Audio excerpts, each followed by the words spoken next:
Ladies and gentlemen, the President of the United States.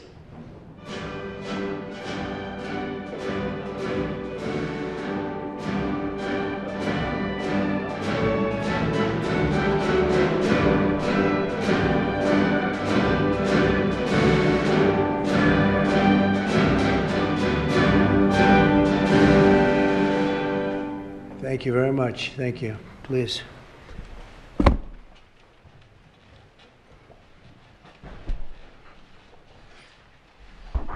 It's a great honor to have all my friends here. It's like old home week. What a job you're doing. And thank you very much for that. We want to begin by thanking the people that have done such a great job at the White House. They have been doing really incredible work during a shutdown. I don't even know if they're supposed to be working, but they wouldn't miss a day. So I just want to thank everybody for that very much. And we're here today to discuss a sweeping, unprecedented, and historically successful operation that my administration has carried out in recent weeks to arrest, prosecute, and permanently remove members of foreign drug cartels from American soil. And the people gathered around this table are the ones that are doing it, and in this room. Some of them sitting a little behind. In fact, some of them, I'm surprised they're not actually at the table. You people should be very insulted by that. But you've done a great job back there. On my first day in office earlier this year, I signed an executive order to officially designate the drug cartels and savage transnational gangs as foreign terrorist organizations. It was my honor to do so. And on that same day, I also signed an order directing the creation of the Homeland Security Task Force to bring together all federal, state, and local partners to achieve the national policy goal of eliminating the cartel presence in America once and for all. And the results are, and it's early, and the results are spectacular. Led by ICE and the FBI, this task force includes the Department of Justice, the Department of War, DHS, the intelligence community, ATF, the DEA, the U.S. Marshals, and the state and local agencies in every part of our country. Other than that, we don't include too many people. That's a hell of a group, isn't it, huh? When you think of it, that's not a group you want against you, certainly not at one time. In addition to the task force members, we're pleased to be joined by representatives of law enforcement at every level, the highest level, actually, but every level, including National President of the Fraternal Order of Police, Patrick Yos. Where's Patrick? Patrick, thank you, Patrick. Thank you for the endorsement, too. That really hit it off. I would have gotten 98% anyway, but it was still good to have your endorsement. Thank you, Patrick. I don't forget those things. President of the National Sheriff's Association, Chris West. Chris? Thank you, Chris, very much. Great. Good job. Major Cities Chief Association Executive Director Laura Cooper. Laura, thank you, Laura, very much. Major County Sheriffs of America Executive Director Megan Noland. Megan, thank you. Thank you very much. And President of the National Border Patrol Council, my friend, and a very good speaker, by the way. Whenever he gets up and speaks, I say, that guy can really speak. I don't know. I don't want him to run for office. I want him to stay where he is. Paul Perez. Paul. Thank you, Paul. Where is Paul? Hi, Paul. What are you doing over there, Paul? Good job. Good speaker you are, though, Paul. I mean it, too. You've made some incredible speeches, and all from the heart, too, right? Some great ones. Today, you'll hear details from my national security and homeland security teams about the extraordinary historic achievements of this new Homeland Security Task Force since it became fully operational last month in all 50 states. The job they're doing. What we inherited from this past administration is like disgraceful. In a matter of weeks, the task force has made the largest number of arrests of cartel leaders, operatives, and gang members in American history, more than 3,000 and counting. That includes members of the ultra-violent New Generation Cartel, the Sinaloa Cartel, the LNFM Cartel, MS-13 Cartel, and you know MS-13, the gang, and Tren de Aragua, another beauty. That's a group of real garbage we have to deal with, that we shouldn't have to deal with. These are In addition to the massive numbers of dangerous criminals my administration arrested nationwide since January 20th, numbering over 120,000. It's a record, and 120,000 criminal arrests. Thank you very much. Unfortunately, for 4 long years before I took office, the last administration allowed the cartels and their operatives to frankly take over our country, to freely infiltrate America and all the communities nationwide. Along with transnational gangs, these groups have unleashed more bloodshed and killing on American soil than all other terrorist groups combined. These are the worst of the worst. It should now be clear to the entire world that the cartels are the ISIS of the Western Hemisphere, in addition to their monstrous violence, such as cutting off heads, burning their enemies alive, and burning innocent people alive, too, by the way. The cartels control large swaths of territory. They maintain vast arsenals of weapons and soldiers, and they use extortion, murder, kidnapping to exercise political and economic control. Thank you very much, Joe Biden, for allowing that to happen. Biden surrendered he just surrendered our country to the cartels. Don't worry, it gets better. We're taking it back. It's really fast at levels that nobody's ever seen before. But what we had to put up with, what we inherited, was just a disgrace. And while Biden was president, if he was president, I think the auto pen was president, not Biden, nearly 100% of those who infiltrated our southern border did so because they were personally approved. They admitted they were just what happened, assisted by the most dangerous and violent criminal organizations anywhere on the planet. The worst people on the planet they allowed into our beautiful country. Under the Trump administration, we're finally treating the cartels as the core national security threat that they really are. The cartels are waging war on America, and just as I promised in the campaign, we're waging war on them like they've never seen before. All you have to do is turn on your television and you'll see what's happening to them. Past administrations have tried to mitigate this threat, and our objective is to eliminate it. We're not mitigating, we're eliminating. We're getting them out. The bad ones we're putting in prison. We hate to do that because that means we're stuck with them for 50 years or more. In recent weeks, our Homeland Security Task Force has seized more than 70 tons of deadly narcotics, along with more than 1,000 illegal guns. And that's just recently. This is already the most successful anti-cartel and anti-gang operation in American history, and it's just getting started. We have incredible people. A lot of them are in this room with us today, and it's an honor to have them. But we're going to not stop until the threat has been fully and completely eradicated. I want to thank task force members with us today, including a person who's doing a fantastic job, Attorney General Pam Bondi. Thank you, Pam. Thank you. Secretary of War Pete Hegseth. Sounds so much better than Secretary of Defense.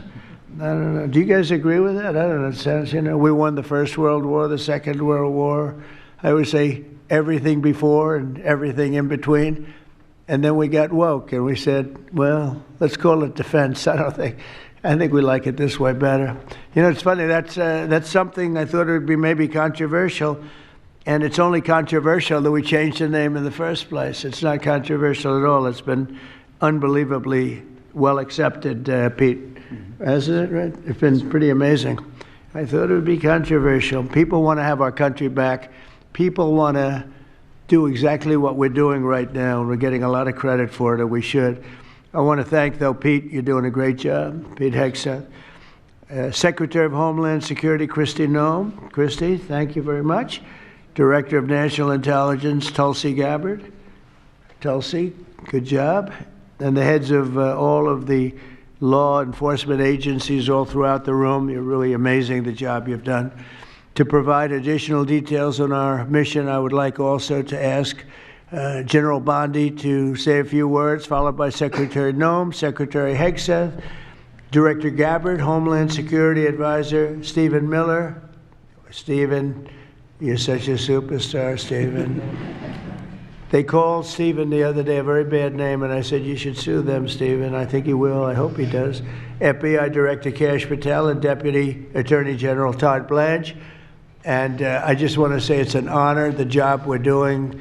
and these people are doing absolutely incredible.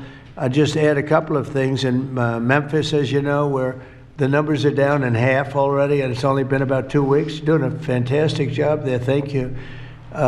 Incredible. Nobody thought it was possible. It was really it was a very sick city. It was horrible what happened there. People would go from, if you're on the board of FedEx, they would ride you 1 block to the hotel. They said you couldn't walk it because it was too dangerous, and they're already feeling better about it. But the best example right now is Washington, D.C. We went from one of the most unsafe places in the planet, I hate to say, but in this country, to a totally safe city. It's nothing's crime-free, I guess, but this is about as close to crime-free as you're going to get.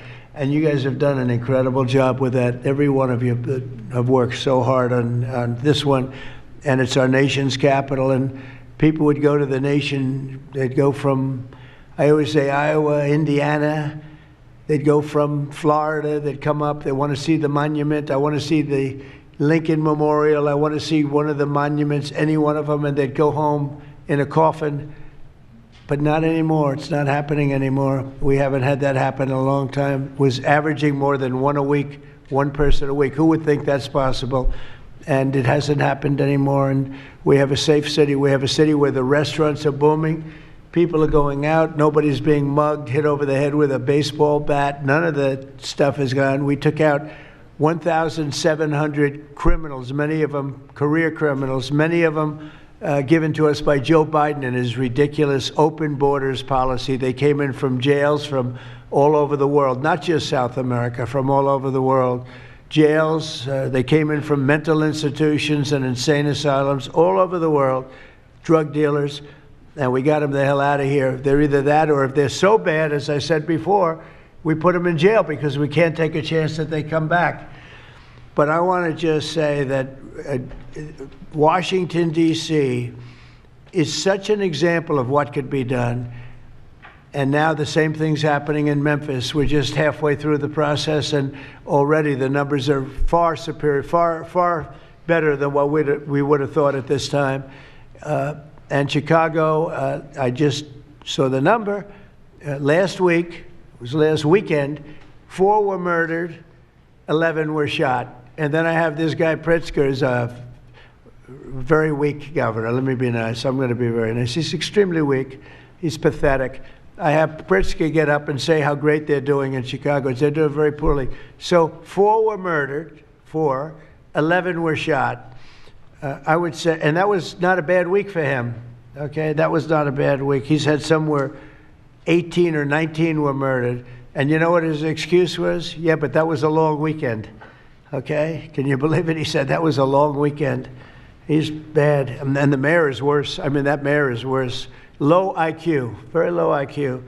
And we don't need low IQ people. We need people that are going to take care. And I love Chicago, and I love those beautiful women. Black women, beautiful women wearing MAGA hats, and they're all over the place in Chicago. They want protection. They don't care if it's the National Guard, if it's the Army, Navy, Coast Guard, Marines. They'll take Space Force, okay? Space Force, send them in. They just don't want to be mugged, killed, raped, shot in the head, and we stop it. So we're going to be given a very special we're going to give Chicago very special care. As you probably know, maybe you heard, we were going to do a big surge in San Francisco, but I got a great call from some incredible people, some friends of mine, very successful people. Mark, everybody knows him, and Jensen, everybody knows Jensen, NVIDIA, and others called me from San Francisco. And they said, we're working really, really hard with the mayor, and we're making progress. Would it be possible for you to hold off the surge? And I had 4 or 5 calls, and I think they're making progress of their own. That would be the greatest. I mean, if they could do that, that'd be great. And they have great competence in those people. I mean, incredible competence, some of the smartest business leaders. And they're working very well with the police department. They're doing a good job. So we are holding off that surge, everybody, and we're going to let them see if they can do it. I said, I think we can do it much faster. I know we can do it faster. I think we can do it better than anybody. We can take criminals out that they're not going to know about, and probably they don't have the legal authority maybe to do what we can. But I'm okay with it, and we're going to let San Francisco, has the potential to be, it was a great, great city, has the potential very quickly to be a great city again. And these are the companies that are there that are all working, and those are the people that asked me, could you do away with the surge, and let's see how it works. And we'll do that. If we need to, we'll do it. But it's possible that we won't need to, and we will be focusing on other places like Chicago, and we'll have Chicago taken care of very quickly. But just remember, 11 people shot, 4 people murdered, okay? And that was this weekend, and that was Chicago. And then you'll see Pritzker get up and talk about, well, we have it under control. They don't have it under control. Just the opposite, it's getting worse. So we'll take care of, as soon as we give the go-ahead, which is all I have to do is give the go-ahead. We won the big court case the other day on the National Guard. That was a good case. Same thing with Portland, speaking of that, because that's where we won it. But, I mean, I looked the other night, Saturday night, Portland is like burning to the ground, and these people are saying, it's just friendly stuff. The whole place is burning to the ground. So we'll take care of that one. That's like an insurrection more than it is anything else. That's crazy. Portland's crazy. And then you listen to these radical left people talking about it's really okay. You're seeing things. You're really seeing things. So we're going to take care of Chicago. We're going to take care of Portland. We're going to take care of Memphis. We're proud of D.C. There's nothing to take care of anymore, but we're not going to let it ever go bad. It's never going to happen again, our nation's capital. And with that, I'm just going to tell you that Pam Bondi has done a fantastic job. And Pam, would you say a few words, please? Thank you, President Trump, and thank you for your leadership. And this is all about collaboration. And around this table, I'm looking around this table, we all work so well together. I don't think another administration in our nation's history has worked so well together. We talk constantly, Secretary Noem, Tulsi, Pete, constantly, but also all of our agencies working hand in hand, and that's why this is so successful. And these people around this table are working 7 days a week, 24 hours a day, even though the Democrats have tried to shut down the government. Terry Cole, I'm laughing because you're around the clock, you're all over the world. Director Patel, you're unstoppable what you're doing around this country. Gowdy Serralta, U.S. Marshal, Rob Sakata and Dan Driscoll wearing your ATF hats. Rob, I was on the texting, Todd Blanche and I were on the texting you at 1 a.m. on cases. I mean, that's how committed all of these people are to just keeping all of our citizens safe. And that's what it's all about. And this project is the brainchild of Stephen Miller. And you are doing so much to keep our citizens safe, our kids safe, and get these drugs off our streets. Like the mayor of San Francisco and I are going to be meeting on fentanyl in a few weeks and working hand in hand on that. Secretary Noem spoke to him. But the results of this last month have been historic. As the president said, in the last month, think about this, 3,200, more than 3,200 violent gangs and drug dealers have been taken off the streets. Off the streets. Now, Director Patel and all of these agencies have also been working so hard on getting the leadership. But we are getting all the gang members off the streets and the drug dealers, Sinaloa, CJNG, MS-13, and more, TDA. 91 tons of drugs have been seized as a result of this task force. We tried to put this in perspective for you. This would be filling 4 18-wheelers. 4. All the drugs just in the last month that have been taken off the streets. 58,000 kilos of cocaine. Think about a big backyard swimming pool. That would fill 1.5 swimming pools. Just the powder cocaine that has been removed, saving lives this last month, thanks to all of these people around the table. 2,300 kilos of fentanyl powder and 2.1 million fentanyl pills off the streets. And as the president said, more than 1,000 illegal guns.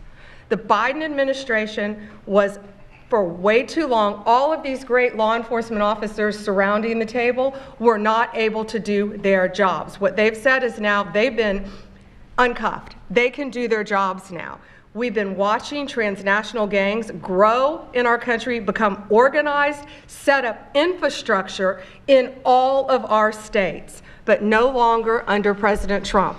We are destroying the infrastructure, and we're no longer on defense. All of these great men and women are on offense, so they better get ready. We're dismantling the cartels, and we are taking the leaders into custody and all of the gangs. We are going to supercharge this work. This is not a pilot program. This is permanent. We are here to stay. And Secretary Hegseth, we couldn't do this without you and the Department of War. Thank you all so much for everything you're doing around this table, working tirelessly. And President Trump, thank you for giving them the ability to do it. Thank you, Pam, very much. Thank you. Mr. President, since the year 2000, we have lost over 1 million Americans to drugs, to overdoses, to these cartels that have proliferated that kind of a disease on our people and have gone to war with our next generation of Americans. When you signed the executive order that was protecting the American people from invasion, what you did is that you took these cartels and gangs that we've known for decades and you declared them to be what they really are, and that's terrorists. You declared war on them, and you didn't say we were just going to fight them. You said we are going to destroy them. And everybody around this table is so honored to be here to work with you to destroy these terrorists that have been killing Americans for years and getting rich off of it. I'm so proud of the work that was done just in the September surge. You referenced that earlier. We had over 400 operations that went down in those first 43 days of the Homeland Security Task Force in operations that brought, as Pam referenced, 3,200 terrorists to justice, got them off the streets. Sir, we also have had over precursors and chemicals that were brought in. We've had the work at the southern border. We've got Border Patrol here at the table with you. Fentanyl has been cut down by 50% coming into this country over our borders. We've continued to work not just nationally, but internationally and on our maritime borders as well. The ICE agents that have so much violence against them and threats against them, sir, they get up every day ready to work with this task force to be able to keep people safe. And then we've got Coast Guard, who's been doing just a ton of our incredible interdictions out on the seas and the waters in cooperation with operations that you've targeted in the Caribbean with the Department of War. And sir, I just want to thank you for the leadership you put at this table, for your cabinet members, for Stephen Miller, for putting this in place to make sure that what you did when you consolidated the Homeland Security Task Force, you took 1,000 other task forces that were already established in the federal government and you streamlined them into this room, into this group right here, so that we can look at each other in the face every day and say, what's our problem? How do we address it? How do we fix it? And then we go to work together with our arms linked to do exactly what you told us to do. And that's not just protect the American people from invasion, but to kill these terrorists. You gave us the task to eliminate them, destroy them, so that they can't destroy the next generation of Americans. So thank you, sir. Thank you for the people you put around this table. Thank you very much. That's a great job. Thank you. Pete? Yes, sir. Well, thank you, Mr. President, for your leadership.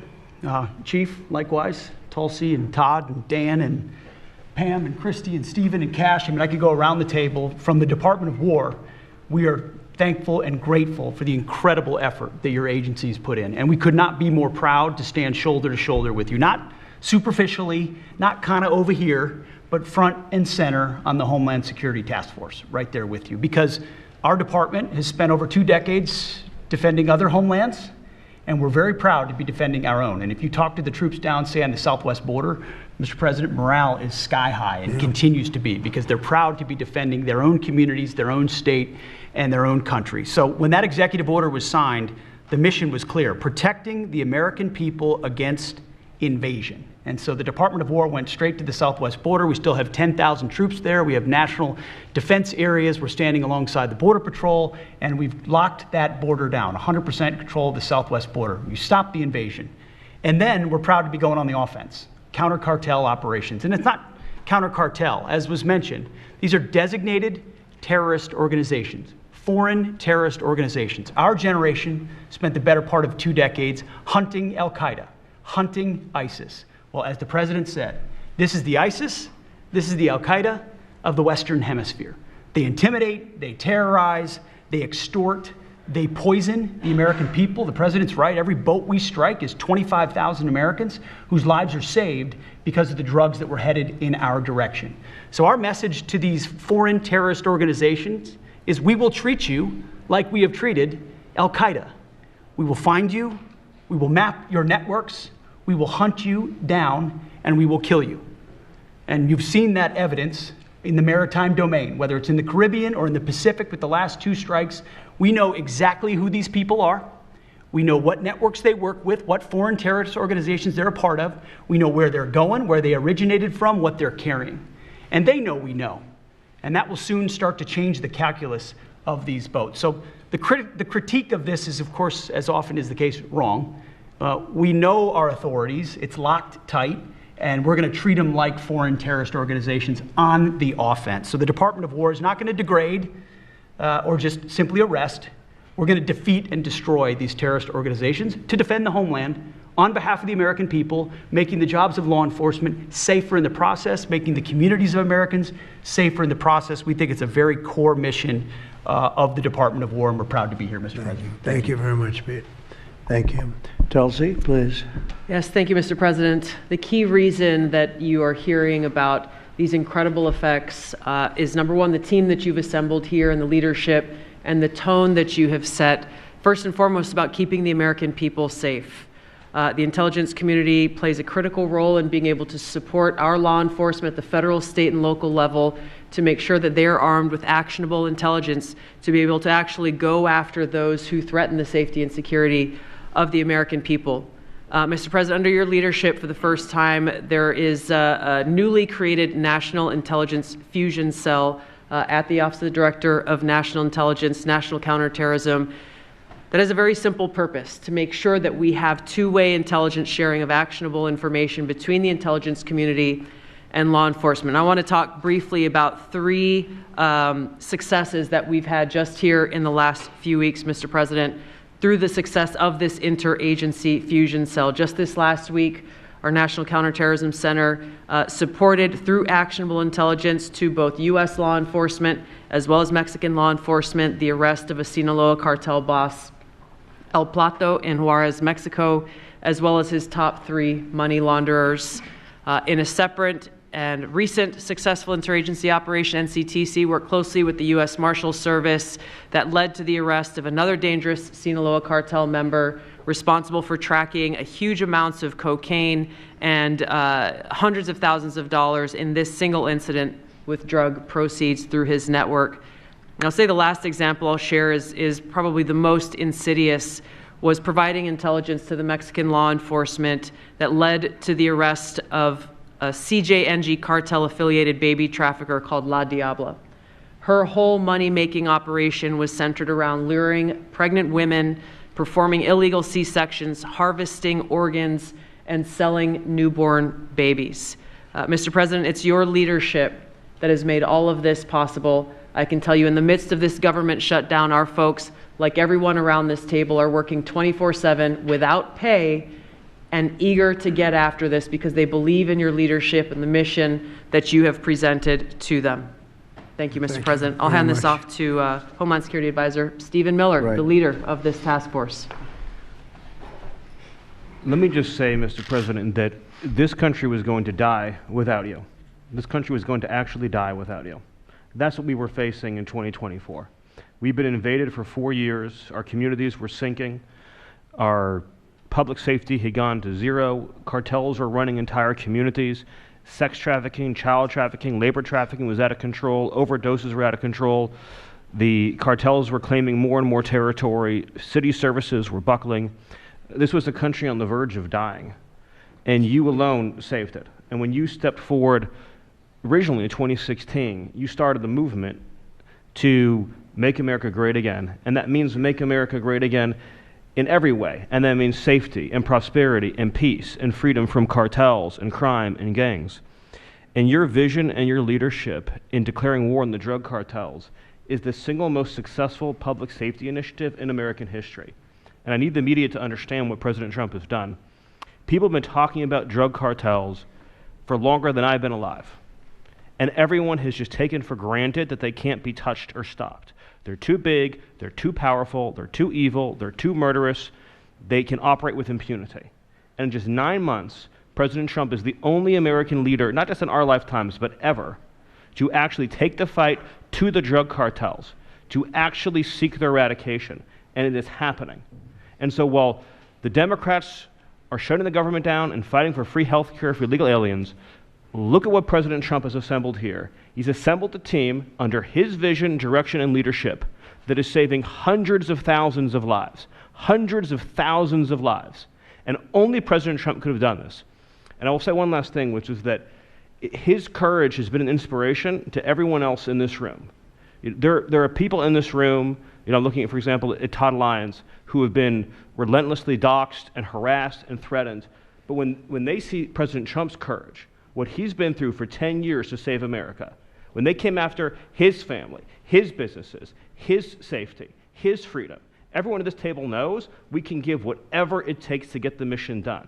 So President Trump, thank you for your leadership, your boldness, your courage, and your vision. We're honored to serve underneath you. Well, I want to thank you, Stephen. And I have to say that, I've been making the rounds. I'm leaving tomorrow for some very big meetings, including with the president of China, where I think we're going to come out very well, and everyone's going to be very happy. But everybody said the same thing. A year ago, we had a dead country. We were a dead country. We really were, in a lot of ways, not just this. We were dead as doornails on this, but we were a country that was in serious trouble and beyond that. And we have the hottest country anywhere in the world right now. The whole world is talking about it. We have the hottest country anywhere in the world. We're going to clear up this crime in our cities. We can do it quickly, too. They showed how quickly we could do it in D.C. It was a real bad place. It was a real mess. Dirty, filthy, disgusting, graffiti all over the place, tents on every ounce of parks that we had. Just disgusting. And I rode around last weekend. I rode around the city. I felt very safe in that car, but, I would have done it without it. I wouldn't need that car so much anymore, I will tell you. But the place was clean. We've started that also, not only law and order, but the cleanliness is important. I think cleanliness is almost a part of law and order. If you see dirty, disgusting streets and potholes all over the place and railings falling down and graffiti all over the marble, beautiful statuary marble columns, those gorgeous columns where they had graffiti, it's all gone. And I think it's a part of it. I really do. I think it's a big part of it. But we have a city that we can be proud of. We're going to be that way with every city we have. That's why with San Francisco, I wish them luck, but we could do it so much faster. I told the mayor, I love what you're doing. I respect it, and I respect the people that are doing it. They're the biggest people in the country. They're the biggest people in the world. A lot of the high tech. Some people like them, some people don't, but they're smart, and they want to do it. And I said, I am so honored to let you do it. And if it doesn't work out, we'll do it for you very quickly. But I just want to thank the people around this table are amazing. Cash, please go ahead. Mr. President, I'll just keep it short, but I think what the media should realize is the amount of courage it takes to do this. And you led that mission. You led it during your campaign, and you brought it to the American people. I think the media should focus on some of these numbers the Attorney General just riled off. Those aren't numbers, those are lives. Lives saved by the millions. Enough fentanyl to kill over 200 million Americans, gone, evaporated off our streets permanently. Your vision to safeguard American freedoms and our children and our future is the most courageous thing I've ever seen a president of the United States ever do. And your ability to marshal it out in 8 months, these statistics would have taken other administrations decades. And the partnership that you see around the table, I just want to, sum it up with the following. When I call these folks around the table, when I call our state and local law enforcement partners who have been absolutely critical to this mission, when Stephen Miller called me and said, we're going to create the Homeland Security Task Force and the FBI and DHS are going to co-lead it, I said, absolutely. The country's been yearning for this and needing it. And the one thing I see different than any other administration is when I call these people, they pick up. I don't get a voicemail. When I make an ask, they answer, and the same is true. And so the FBI is playing a pivotal role in your administration in helping lead out this mission, and Stephen's vision has finally come to life. And instead of attacking the people at this table, maybe the media should go out there and talk to the lives that have been saved forever and the communities that have been safeguarded, because it takes courage to do that. It takes courage to implement that plan, and it takes a president and President Trump to put a leadership team like this together. We are actual friends, and I know the media doesn't want to call us that, but we do that. We do hang out. We do work together. It's a 24/7, 365 mission that doesn't turn off, Mr. President. And as Stephen said, we're inspired by your leadership, and this country's thankful for these 8 months, and I can't wait to see what the next 4 years looks like. Thank you very much. Thanks, Cash. Great job. Todd, please. Thank you, Mr. President.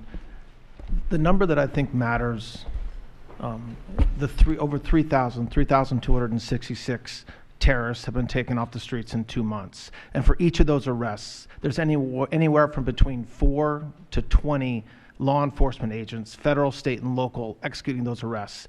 And that means every one of them are putting their lives on the line to make these arrests, to make our communities safer. And so what I will say to them is thank you, but also what I will say to them is that to the extent that there are politicians, as recently as today, suggesting they are doing something wrong. We have governors, district attorneys, mayors, and even congresswomen suggesting that our federal law enforcement and the state and local law enforcement that are helping them are doing something wrong. That is disgusting and something that we will not tolerate. That every day Attorney General Bondi and I talk with all of our partners, making sure that they know that if any one of our federal agents, our state or local agents working under the HSTF banner are even touched by any of these terrorists or rioters, they will be prosecuted to the fullest extent of the law. When politicians aid these terrorists by trying to give them comfort or protection or suggesting that somehow our men and women are doing the wrong thing, same problem. We will not tolerate it, Mr. President. So thank you to all of our state and local men and women that are helping us, and our federal law enforcement officers that are literally putting their lives on the line every single day. We will always protect you. Thank you, Mr. President. Thank you very much, Todd. A really good job you're doing, too. Thank you. Any questions, maybe pertaining? Mr. President. How about pertaining to this for a little while? And whoa. Would you have any questions of these incredible people? Mr. President. Mr. President. Yeah, go ahead, please. Go ahead.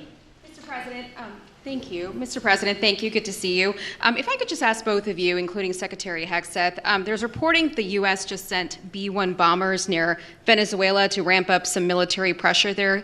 Is that accurate, and can you tell us more about that mission? No, it's not accurate. No, it's false.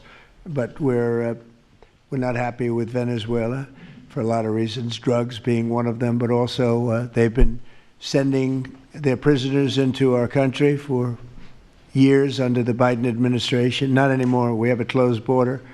We had actually nobody for the last 4 months, I guess 5 months. They report nothing. They report zero. I don't know if that can be possible, but we'll accept it, right, fellas? But we have closed borders. We have people coming into our country, but they only come in legally. We have the strongest borders we've ever had. We might have the strongest borders of almost any nation right now.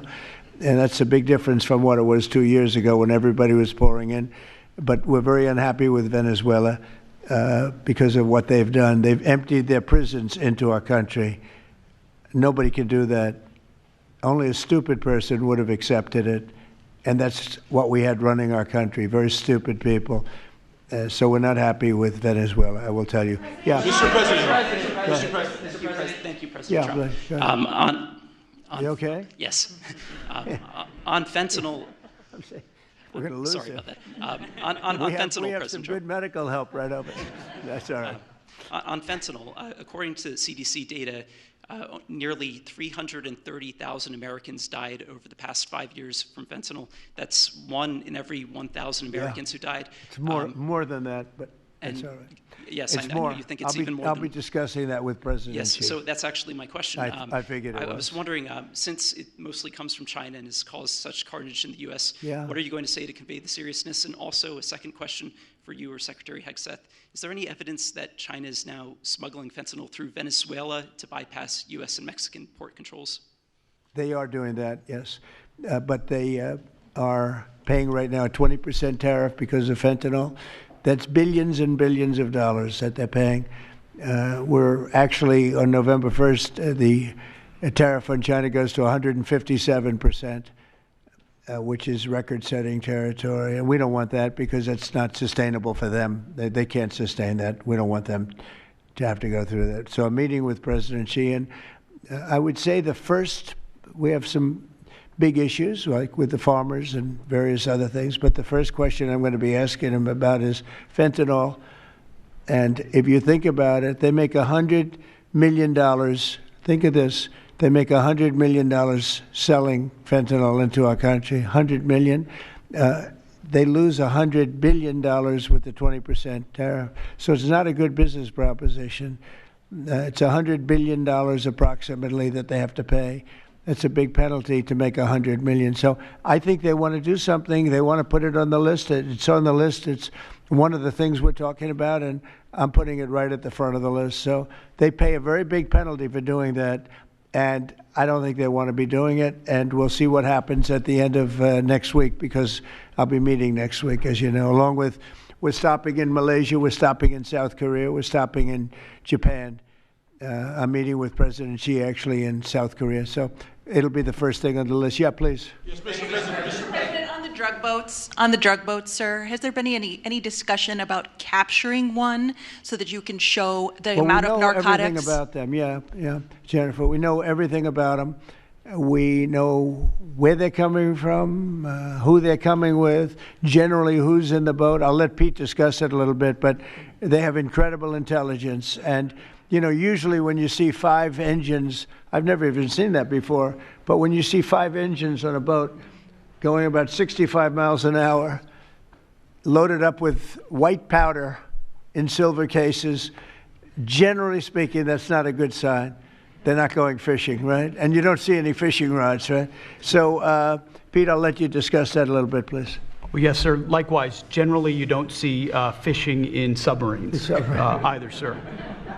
So the U.S. military, as I mentioned, nobody better in the world at mapping networks, identifying who's connected to who inside terrorist organizations. It's just the media is used to hearing that when it pertains to Afghanistan and Iraq and ISIS and Al-Qaeda. But if you reframe how you understand the world in our own hemisphere, that's exactly what these foreign terrorist organizations are. And so we will track them, we will map them, we will network them, and we will hunt them and kill them, because they're trying to, and they are killing and poisoning the American people. And inside that, we have all the license necessary, all the authorities necessary to take these kinetic strikes, and we'll continue to take them. And we've been, just to add, because I think it's important, we've been capturing them for years. It's not like, gee, let's capture one. We've been doing that for years, for 25 years we've been doing it. Not at a level like we're doing it now, I mean, just with the hits we're hitting, but we have much more intensity than any administration's ever had.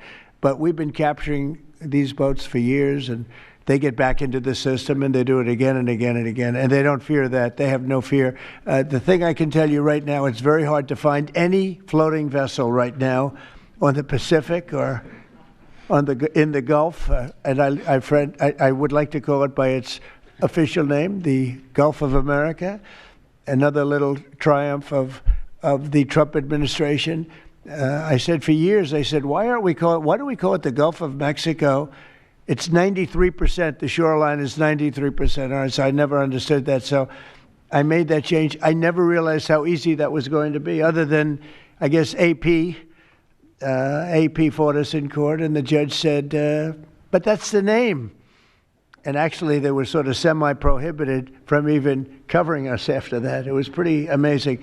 But we have the Gulf of America, and there are very few boats, very, very few boats, not even fishing boats, to be honest. I don't want to do that to the fishing industry, but it's been so effective.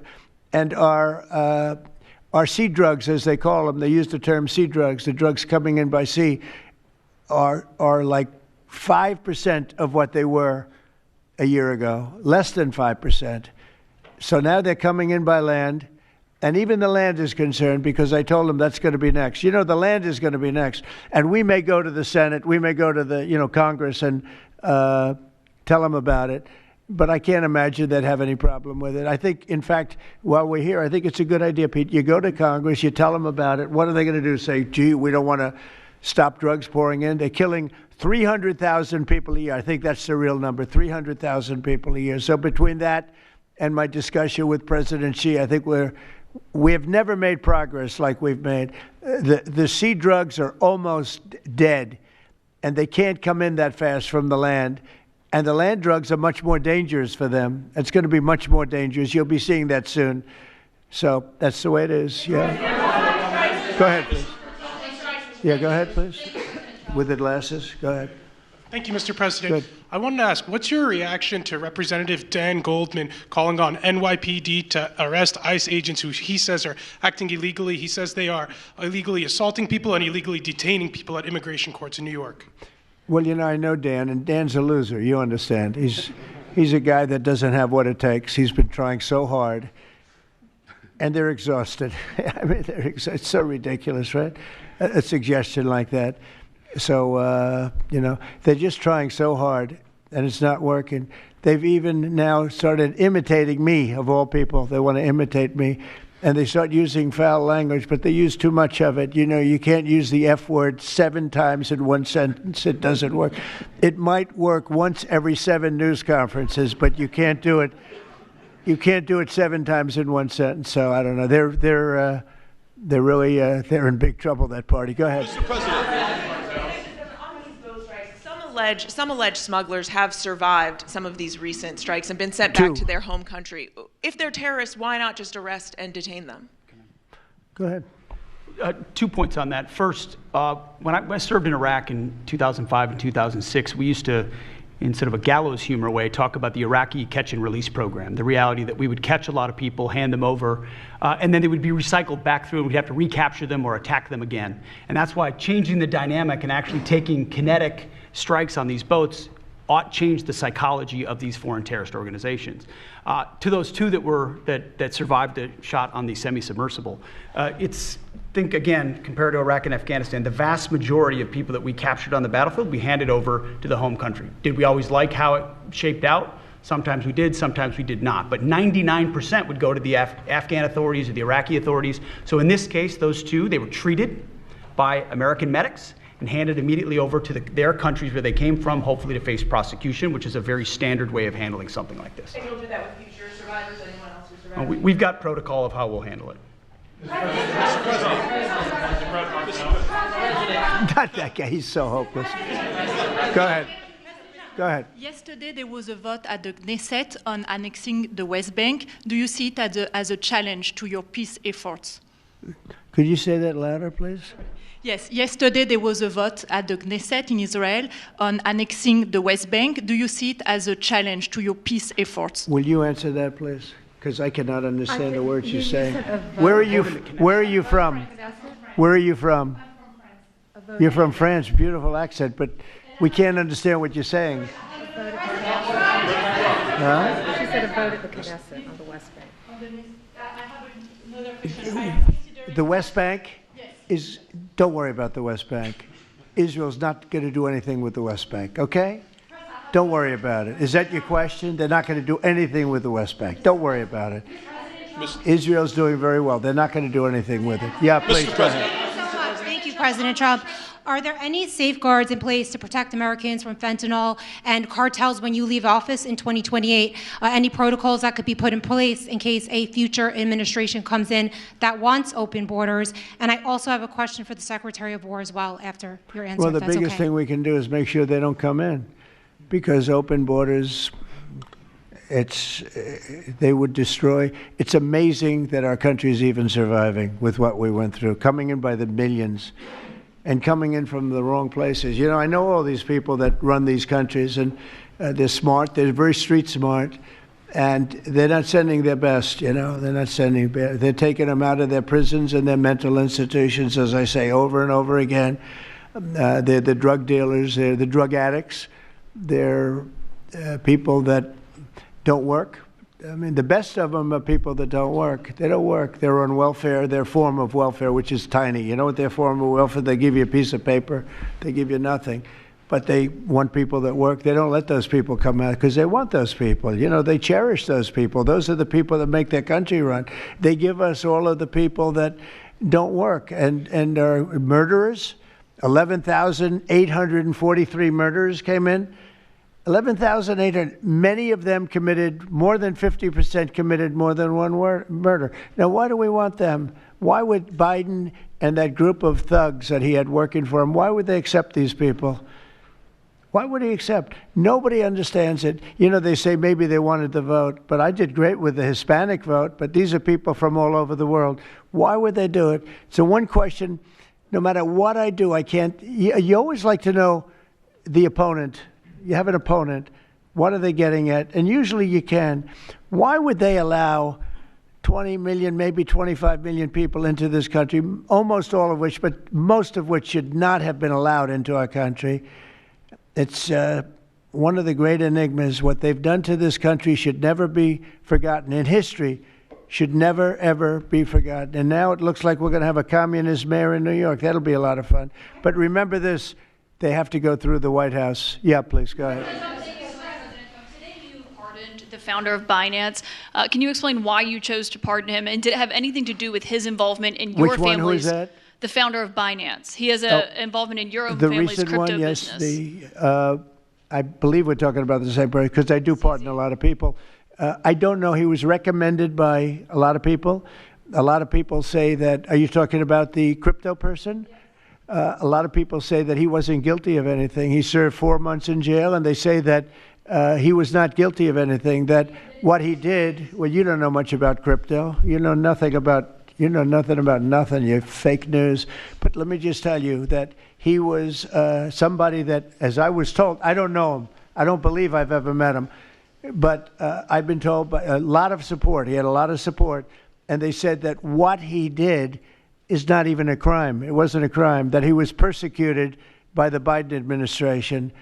And so I gave him a pardon at the request of a lot of very good people. Mr. President. Yeah, please. Yes, Mr. Daniel. President, thank you so much. This is the kind of question I like. Yeah, right here. the numbers from this task force are jaw-dropping. I wanted to know, this is a question for you and both Stephen, since it was said this is your brainchild. What are the lessons to be learned from the success of the task force, and what are your continued goals with this task force now that you have about 3 years left? Well, the best thing we have going is we have such talent around this table. I could go over every one of these men and women, and we have unbelievable talent. They've got the naturals, you know, like somebody that hits a baseball or a golf ball or a, you know, that you see more, it's more evident. It's beautiful because it's sports. You can tell somebody right away, are they good or are they not? These people are the most talented people at what they do.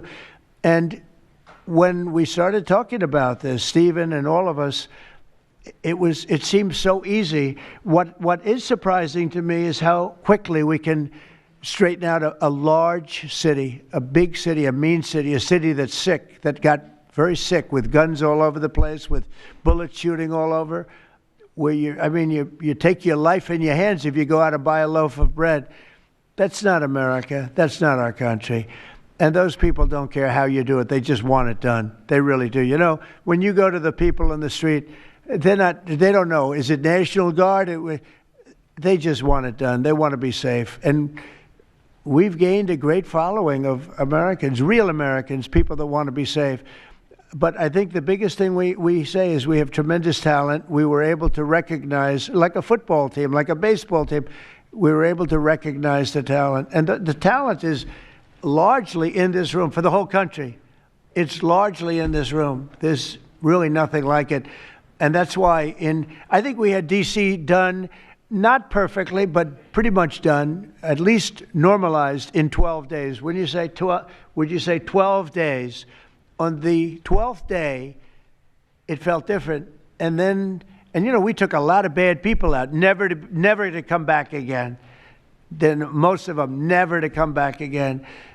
But there's great talent, and there's also great courage. I've been watching what goes on. And then you have the radical left lunatics, and what's that all about? I mean, they're fighting us because we want to stop crime. Where do these people come from? They're paid money. I guess they're paid a lot of money. But like I saw that ridiculous march the other day, I say, these people are not representative of our country. And not all of them, of course, but Many of them are total lowlifes. These are lowlifes. These are people that are paid agitators, and they're not representative of our country. So I don't know. I can just tell you that our country has tremendous spirit right now. You know that better than anybody because you cover it well. But we have a lot of people that are very happy right now with the direction. They did a poll the other day. The direction of our country is better than it's been in 37 years. And I'm upset because I think it should be better than that. I actually said we should be better than that.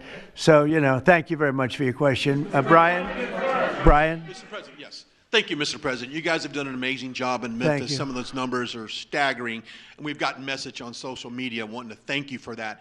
But I think, can you talk about the number of missing children you guys have discovered in Memphis? That's amazing. Well, it's hundreds of thousands were lost through Biden and the Biden administration. And we are getting a lot of them back, but they're either dead, they're slaves, they're captured in some form. But think of it, hundreds of thousands we're talking about. Not even believable. And they came in through the border. They were sold. They were bargained for, and this was all Biden, meaning Biden and Obama, the same, you know, the same mentality, frankly. I think it's the same mentality. Let me tell you, Barack Hussein Obama was a lousy president. A lot of bad things happened. Remember when they used to talk about Trump with the jail cells? Well, he built the jail cells for the children. He built those jail cells. Remember that came out? But, sir, they were built in 2014. You remember when that came out? After me going through that stuff for about 2 weeks, and then they found out it was Barack Obama that built those jail cells. No, these people they were bad leaders. I hope we don't have it again. I hope we don't have it again because, you know, our country's come back a long way, but it can only withstand so much, and we don't want to ever go through that again. We never want to have open borders again. We don't want to have men playing in women's sports. We don't want to have transgender for everybody. We don't want that. We want to have a great country with low interest rates, nice housing, great education, a strong military, the basics. Yes, please. In last night's New York City mayoral debate, Zohran Mamdani said he would close Rikers Island if elected. What kind of impact would that have on public safety? Well, it's not good. I guess it's not a very nice place, but you need it. You know, you need something. You have a lot of additional people in New York City that should not have been here. They came here through the open border, through Biden's. You know, I don't know how they even do it. New York City's always been tight for money, and then they spend, you know, $8 billion, and nobody complains about it, on people that just showed up and they just came out of nowhere. Where did they get the money? All of a sudden they have money. I tell you what. We have to keep our prisons very fair and very safe, but you get a lot of criminals. We have a lot of additional criminals. I used to talk about it. They used to say, well, only good people come in from foreign countries. I said, that's not right. I didn't know that for a fact, but it had just started, right? The open borders and people flowing in by the millions. They make our criminals look like the nicest people on earth. That's the only good thing. They make our criminals look like nice people. They are the meanest, the most vicious. Tren de Aragua, you don't get any sicker. They cut people's fingers off because they called the cop. Did you call the cop? Yes.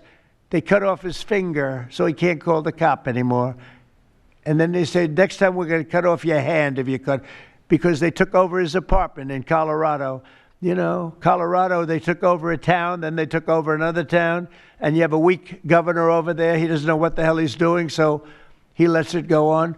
But we're getting them out of here. We're getting them all out. They're going back to lots of, not just Venezuela, they're going back to lots of countries. Venezuela would be one, however. Yeah, please. Thank you, Mr. President.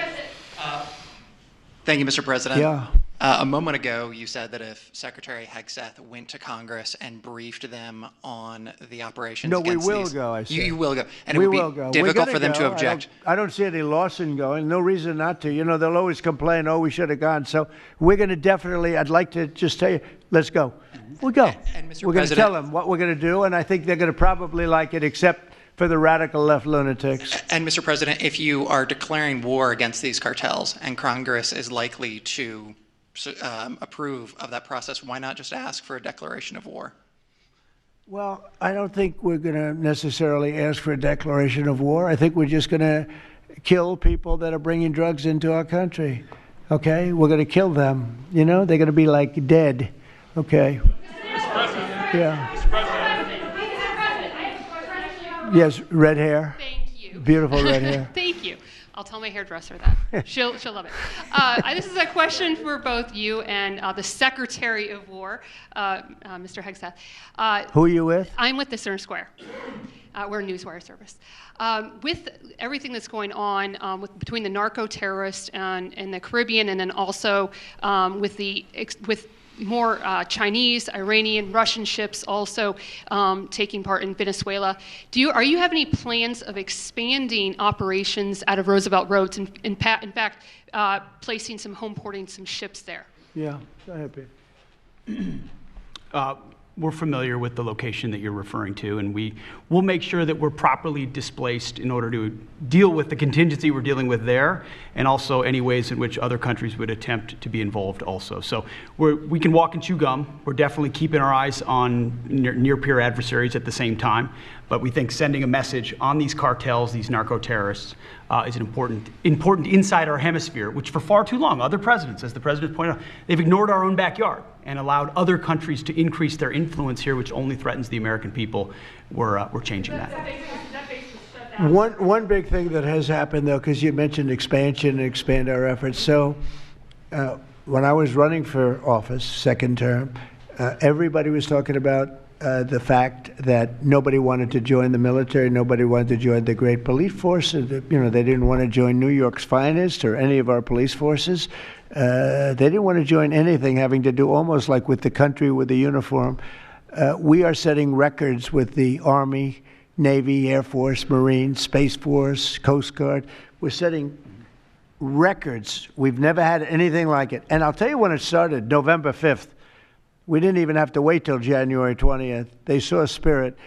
And now we have people coming in that it's unbelievable. And if we wanted to increase our military force, if we wanted to increase any one of these, including police forces, they can now get men. People didn't want to be policemen and women. They didn't want to be firemen and women. They didn't want to go into the military. We were having tremendous recruiting problems, and now we're setting records. We literally, last year at this time, you were doing stories that the recruitment was a disaster. We couldn't get men and women to go into the military. Now we have such an overabundance. We've never had, it's, as I understand it, it's like record-setting recruitment. This is in less than a year. It's been amazing. So this is a good time to expand if we want to do it. And I think we should. And we probably will. Yeah, please. Yeah. Blue. A couple questions for you. First for you and Secretary Hegseth. Is the administration supportive of sending National Guardsmen to cities for the express purpose of aiding deportation and immigration enforcement efforts? To expand deportation efforts? Sending National Guardsmen to U.S. cities for the express purpose of aiding deportation and immigration enforcement efforts. What we've done so far is stand alongside federal law enforcement in every way, facilities and personnel, but also we have a great deal of lift inside the military. We're able to move assets in a way that no other aspect of the U.S. government can. And so where we can rapidly assist with mass deportations, we have been happy to do that. And then one more question, if I may.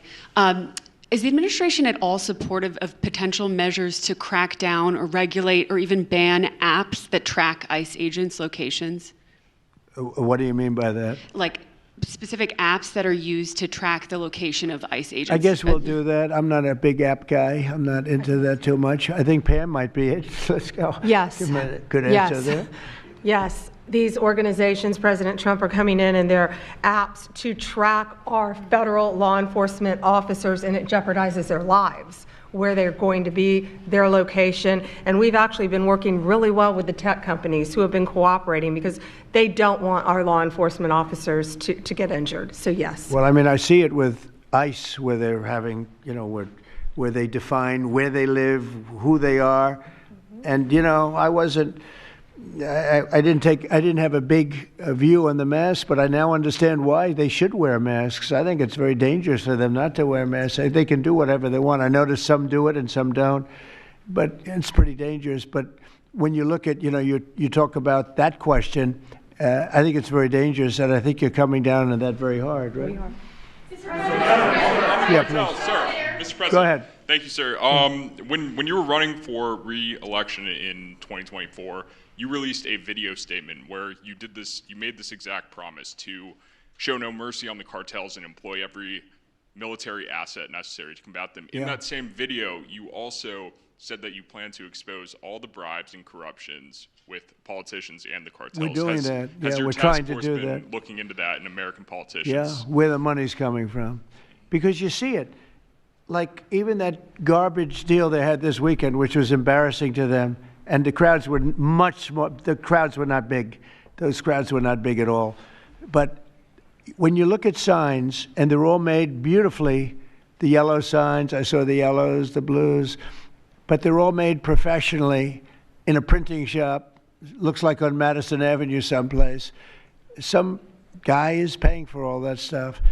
And we don't mind protest. Protest is a good thing. I protest. I'm always protesting, right? But when you see some of these people are going crazy. They're going crazy because they're getting paid. Because there's no reason for them to be going crazy. But you watch some of them, and they're professional agitators, and we are finding out who's paying them. Yeah, we have a lot of information about who they are. You're going to be very surprised when you find out. And I have a question for Secretary Hegseth. Sir, a memo circulating on social media details the establishment of a National Guard response force that's going to be trained in crowd control and civil unrest and deployed in all 50 states by April of 2026. Can you verify the authenticity of that memo, and do you have any more information on the operations? I'm not going to answer particulars on something that may be in the planning process, but we definitely do have multiple layers of National Guard response forces, whether it's in each state, whether it's regionally, whether it's Title 10 active duty, whether it's Washington, D.C. We've got a lot of different ways that constitutionally and legally we can employ Title 10 and Title 32 forces, and we will do so when necessary. Thank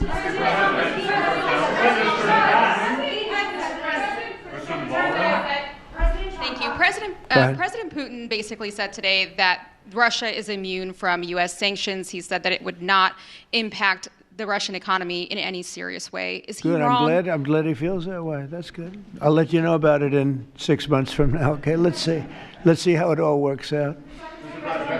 Yeah, go ahead, please, Blue. One question about the task force, one about the shutdown. I'm Taylor Poplars with Spectrum News. The same day you established this task force back on January 20th was the same day you pardoned the January 6th defendants. Yeah, very proud of that. Yeah. Just last weekend, one of them was charged with allegedly threatening to kill House Minority Leader Hakeem Jeffries. And a big theme of this task force has been allowing law enforcement to do their job and holding accountable people who go after law enforcement.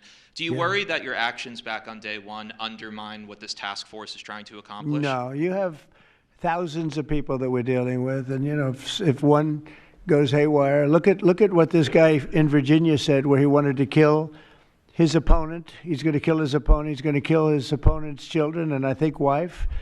And he continues to run, and the Democrats continue. He's running for Attorney General in Virginia. Look what he said. So now, do you think all Democrats should be prohibited from living anymore? I mean, think of what he said. He's going to kill his opponent, and he's going to kill the children of his opponent, and I think the wife. I said, this guy's sick. That is a sick guy. And how do you vote for somebody like that? But I don't view that every Democrat would say that, because not every Democrat would say that. So you can't, you could have one person, but I don't know of the incident. I can say we're very proud of what we did. We had the courage to do something that should have been done. The problem sometimes the Republicans are too nice. They're a very nice party. The Democrats play a much dirtier fight. It's amazing. You go after dirty cops like Comey, and you go after, these are dirty cops. Letitia James is a dirty cop. You go after these people, and they say how horrible you are, and yet I got indicted 5 times and impeached twice. Nobody says anything about that. They say, they actually said the other day, he's trying to indict somebody. I got indicted 4 or 5 times, Todd, maybe more than that. Yeah, I think you could say 87 times if you really think about it, right? With the charges, a bunch of phony guys, but nobody says anything about that. But they mentioned it the other way. No, the Democrats play a very dirty game. It's all they're good at. They're good at a couple of things: cheating on elections and playing very dirty. And they have one good trait: they stick together. They stick together. They stick together through the worst policies that anybody's ever seen. It's unbelievable how they stick together. And I respect them for sticking together, but it's a dead party because their policies are no good. Okay. Right? We'll do a few more and we'll go home. Wonderful. Everybody's going to go home. I'm going back to the Oval Office, however. Speaking of Democrats, there's a report that there's a grand jury on Adam Schiff for apparent mortgage fraud. If he is indicted, should he step down as a U.S. Senator? Well, I'm not going to comment on that. I would just say Adam Schiff is one of the lowest forms of scum I've ever dealt with in politics. He's a horrible human being, very dishonest person. I have no idea what's going on. You tell me that he's going to be indicted. I don't know. You could ask Pam. I don't know if she could say it. Probably you are allowed to say it, but I wouldn't know about that. I can only tell you he's a very bad. I think he's actually a sick person. Do you want to talk about that? We're not going to comment on any grand jury that's open. We can't legally. I don't know. By the way, I hope it's true, but I don't know anything about it. Yeah, please. Oh, millions of dollars, yeah. Well, I also give a lot of money to the White House. The White House is, as you know, I give my salary, and I usually like to steer it to the White House because this house was a little bit abandoned. First of all, for 4 years, you had a guy walking around that didn't know where the hell he was. And this house was not taken care of the way it was supposed to be. I take very good care of property. I was very good at that. And you'll notice the floors downstairs, I paid for them. Marble, the most beautiful marble you've ever seen. The white floors down in the palm room, which they look like they came out of, I don't want to lose because they're big supporters of mine, Home Depot, so I'm not going to say bad, but they did come out of a box from Home Depot about 30 years ago. They were all broken, but now they have the most beautiful floors, the most beautiful lights and chandeliers. I think most of you, Brian, you've seen that, right? Yes. How beautiful is that? And I take care of it. So I spend millions of dollars on this building, taking care of it. It was not properly maintained, and now it's starting to gleam like it should. It should really gleam, and you should go down and visit the Presidential Walk of Fame. Have you seen it? It's quite good. I'm sure that a lot of people coming to the White House, it's hot. It's very hot, but it's really a tribute to the presidents, past presidents of our country. Yeah, please. Mr. President. Yeah, behind you, please. Yeah, go ahead. Thank Go you. ahead. So on Monday, a question for you as well as Secretary Noem. On Monday, Mayor Karen Bass of LA and Representative Robert Garcia, they held a press conference and they called for an investigation into DHS, accusing them of unlawfully arresting U.S. citizens and racially profiling and only arresting people because, in Robert Garcia's words, they look like me. He's a Hispanic individual. Do you have a response to that? Are you asking me that question? You as well as Secretary Noem. They are arresting bad criminals, and they're really good at it, too. I look at the numbers, they always like to say that, oh, you're arresting this and that. Then when you check it, you find out, geez, almost every single time, and, obviously every once in a while they may get one wrong, but they always correct it. They're able to correct it. But they are arresting really bad people. They're arresting people that kill, people that would cut your throat and not even care about it. These are brave people, and it's very dangerous. And if they go even a little bit too far, they get into trouble, which is a shame. I protect them, but they get into trouble. But they're arresting very serious criminals, and they're getting them out of here. Okay, one or two more. Doug, do you have a question? I'd love to have Doug have a question, our great photographer, because he's such a great guy, and he might be the most talented person over there. I don't know. Go ahead. Let's hear your question. This guy's a real beauty.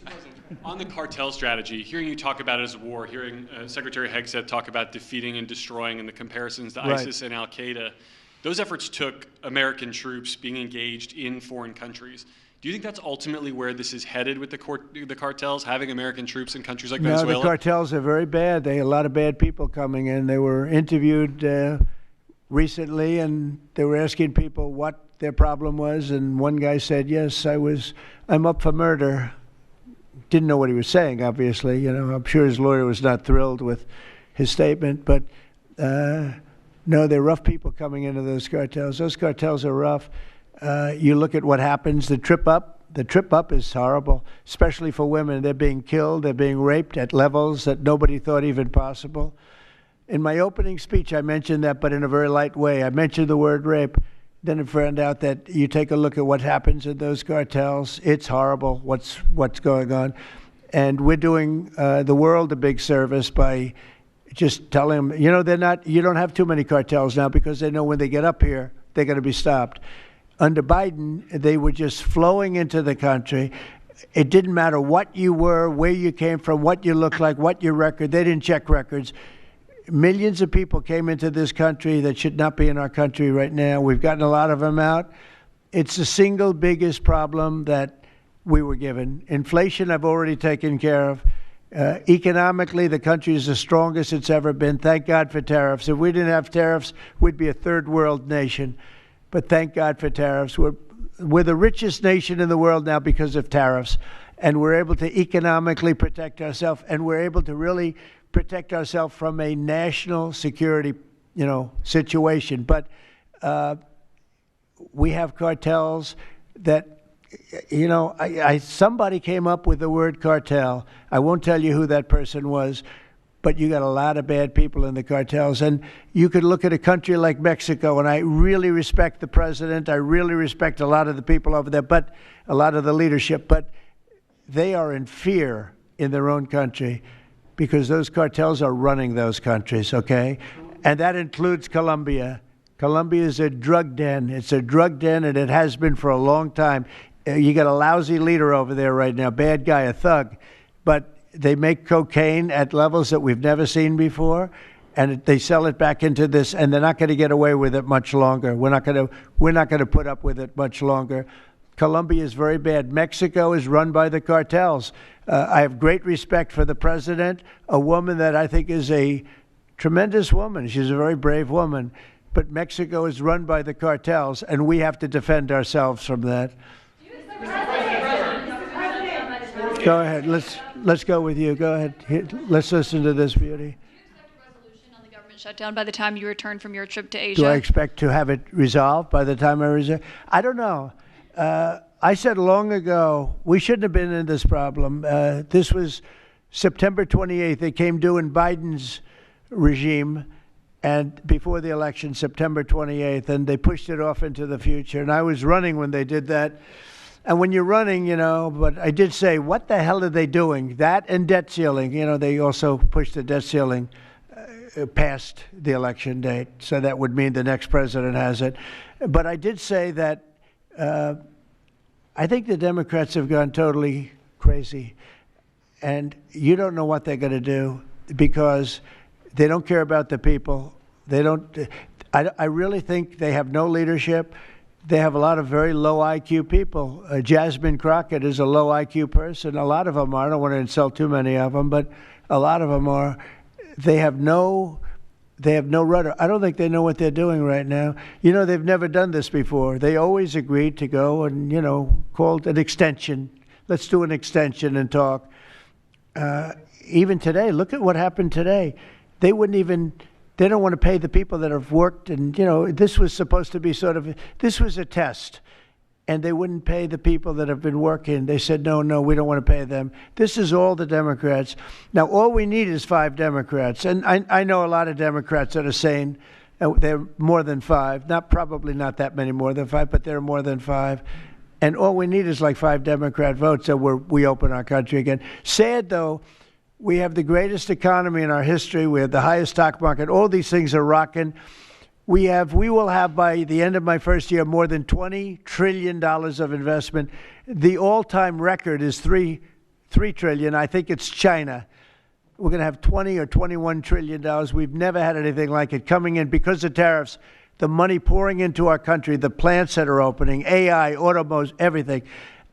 And the Democrats want to close our country.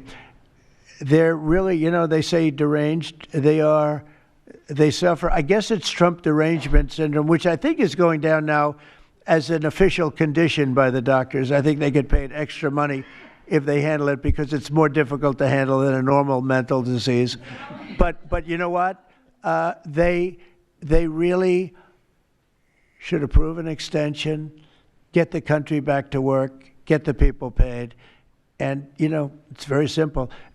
You just don't know what's going on. There's something wrong with them. Yeah, it's sad, actually. Have you raised the full $300 million needed to fund your? Have you raised the full $300 million needed to fund your ballroom? And how much specifically are you donating to this construction raised, project? I think $350 million. All donor money and money that we put up. We've raised. It's going to be. It's going to cost right in the neighborhood of $300 million. It's been expanded and made absolutely. It'll be the most beautiful ballroom anywhere in the world, I think. And how much specifically are you donating to it personally? How much am I donating? I won't be able to tell you until I finish, but I'll donate whatever's needed. I'll tell you that. Do I have a name for the? I won't get into that now. Mr. President? Yeah, go ahead, please. Follow up on the shutdown. In the next couple of days, a lot of Americans are going to go without their first full paychecks. Federal workers. By the way, a friend of mine, talking about donors, a friend of mine, a man that's great. I'm not going to use his name unless he lets me do it. Susie can tell you about this, but he called us the other day and he said, I'd like to contribute any shortfall you have because of the Democrat shutdown. I'd like to personally contribute any shortfall you have with the military because I love the military and I love the country. And any shortfall, if there's a shortfall, I'll contribute it. And today he sent us a check for $130 million. I would love to tell you he doesn't really want the recognition, if you want to know the truth. But he gave us a check for $130 million, which was sort of a shortfall, yeah. And that's going to go to the military, yeah. And what's your message? Is that the correct number? $130 million. That's what I call a patriot. Okay. Thank you very much, everybody. Thank you. Thank you.